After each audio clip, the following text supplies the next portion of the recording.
Welcome to High Infidelity, the best cheating videos on YouTube. If you enjoy this content, remember to subscribe and turn on notifications. Now let's get into the video. My GF led me to believe I got her pregnant, but I found it wasn't mine after the birth. The relationship was going well until she told me she was pregnant. I'm generally cautious, and she said that she was on birth control. I was hesitant, but I went to my appointment nonetheless. Then I realized it was simply one of those things. I had always wanted a family, so even though it wasn't how I had hoped to start, I was ecstatic. We're through the first trimester, and she's insisted on moving in. Insert red flag here. We were discussing what we would do at work and how we would set up the baby's room. She is adamant that she will return to work but will be able to remain at home. She is adamant that she can make it work. I attend all of her appointments. Things are still going well. We're in the third trimester, and I make my schedule work so that I can still attend all of my appointments. Until now, I had attended each appointment in its full. She's asked me to wait for this one visit so she may speak with the doctor beforehand. I'm worried that something is wrong with the baby, and she doesn't want me to know. I go in, and the examination is completed. Everything seems to be okay. My girlfriend dismisses my worry about why I couldn't be present for anything. Yet another red flag. We're about a month and a half away from the due date, and I've noticed her becoming a little evasive with phone calls and messages. She tells me it's work, that it's private, and so on. My antenna is now up, and I'm attempting to get a glimpse at her phone. She uses Snapchat and Kik. I find it odd, but I don't confront her. I'm overcome with emotion when the baby is born. Everything went well since the infant is wonderful. Then there's the bit where they want to put my name on the birth certificate. My girlfriend gets really forceful about it. She's always begging me to do it, and she's the most nervous I've ever seen her. Here's a red sign I didn't see. It's not something I do. We'd arguing, but she stopped pressing. I believe that's because she's already aware of how questionable it seems. We've arrived home, and she has to attend to the baby, who has awoken. I saw Lady put down her phone to attend to the infant. I couldn't stop myself from looking. It remained unlocked. I begin seeking for messages or phone calls. I then discover a whole discussion with a man on Kik.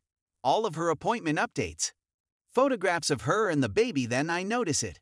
The location where she claims she believes it is his kid. When I confront her, she apologizes. She concedes that the kid may be hers or someone else's, but she believes it is hers. I demand a paternity test and then depart. It's been a week since the altercation.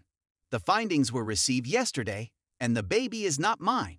She's moved in with her mom. The finest part comes afterwards. I had to do a lot of investigating since all I had were the usernames she used to communicate with him. Her employer is her father. The concealment was strictly for his benefit. The CEO has a wife and 4 children in middle and high school. I located the wife on Facebook and emailed her everything I had, including messages from my girlfriend stating that it was his. In so many ways, I'm devastated. I'm fortunate in many respects here, yet I'm deeply saddened. This has totally altered my perspective. I'm resentful, furious, and distrustful.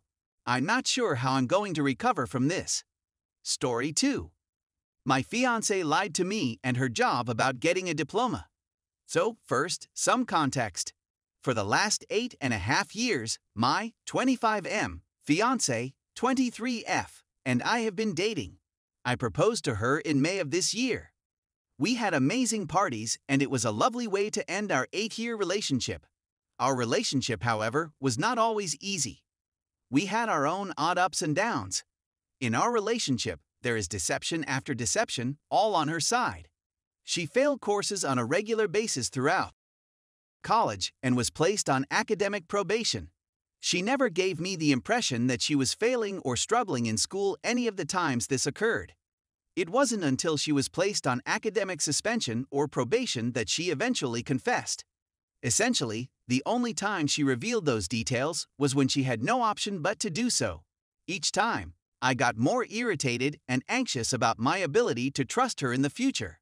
Nonetheless, since I loved her, I was able to push through the allies and seek for a way ahead every time.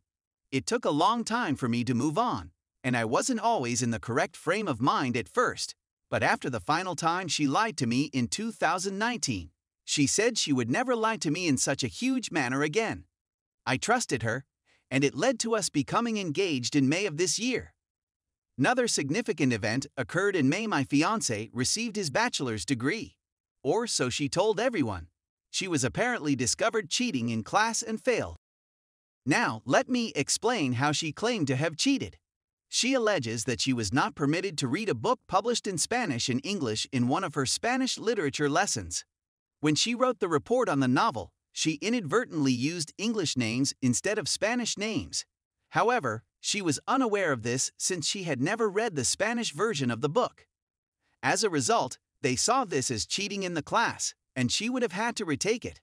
Apparently, when she was applying for her present position as a Spanish instructor, she mentioned this incident and said that she just needed the remaining 3 credits to complete the diploma.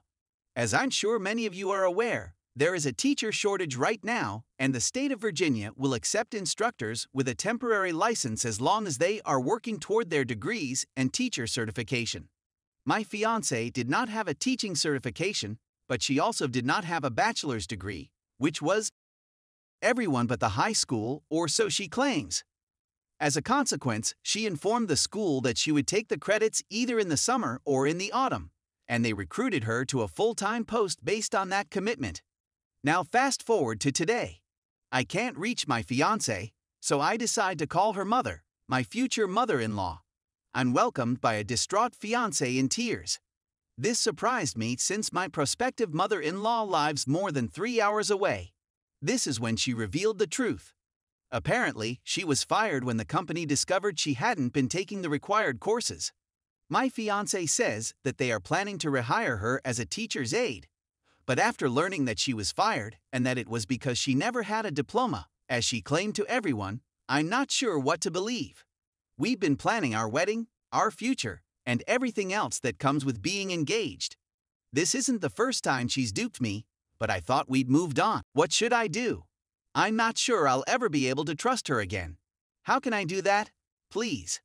I need candid, direct advice. I'm talking about 1/3 of my life, and I need wisdom to go on. Story 3! My parents are mad at me for refusing to go to my grandparents' house. Hi there. Since the previous several days, I, 18F, have been at odds with my parents. What's the reason? I don't want to see my maternal grandparents. They reside a few towns over, roughly 2 hours away from us. So bear with me as I explain. I just lost my maternal grandmother, who had been ailing for some years. My mother had gone there and had been living with her for 1.5 months before my grandma died. When our relatives notified us, my father and I had to run there, and when I saw her dead corpse there, I couldn't believe it. Even today, I feel strange going there, and no matter how hard I try, I can't get that mental picture out of my head. My grandpa also lives with his son, daughter-in-law, and grandson, who are my maternal uncle, aunt, and cousin. My cousin is 10 years younger than me, and he's not the best child in the world. I have nothing to do there all day, and I honestly get bored. So my mother has some job there, and they will be heading there tomorrow, and my parents have been pressuring me to accompany them, but I have refused. I informed my father yesterday that I don't like life there, and he flatly said that whether I like it or not, I'll be joining them. I told my mom the same thing, that I get bored there and don't enjoy it. But then she told me about how I don't value connections with anybody, which is usual at my age, and how I'll cherish these things when I'm no longer in the same country. I plan to go to a different country for my master's. Another issue is my maternal uncle's frequent barbs at me. In my first year, I had open book examinations, and he kept mocking me about how I duplicated stuff and passed. He often mocks me about how I hang out with my pals and how heavy I've grown, so what should I eat and what should I avoid eating to lose weight? Yes, I'm overweight, and I have PCOD, which causes my body to be the way it is even when I don't eat anything. Nonetheless, these things cause me a lot of pain. My parents merely chuckle, and if I say something, my mother thinks I'm impolite. My aunt is wonderful. She knows that I don't like some things, and she tries to keep my uncle quiet when he does them.